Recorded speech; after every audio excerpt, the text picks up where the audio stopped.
How to get cPanel username and password in GoDaddy. Welcome back. In this tutorial, I show you how to find your cPanel username and password in GoDaddy.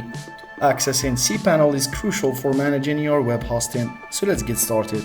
First, open your web browser and navigate to the GoDaddy website. Click on Sign In at the top right corner and enter your account credentials to log in. Once you're logged in, click on your name in the upper right corner to access the drop-down menu. Select My Products to see all your hosting accounts and services. In the My Products section, scroll down to the web hosting area, and here you'll find a list of your hosting accounts. Locate the account you want to access and click on the Manage button next to it. After clicking Manage, you'll be taken to your hosting account dashboard. Look for the cPanel button and click on it. This will take you directly to your cPanel interface. Your username will typically be displayed at the top right corner of the cPanel dashboard. If you don't remember your password, you can reset it.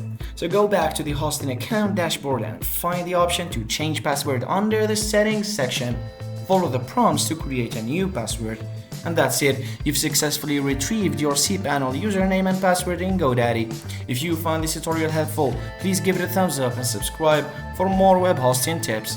Thanks for watching, and I'll see you in the next video.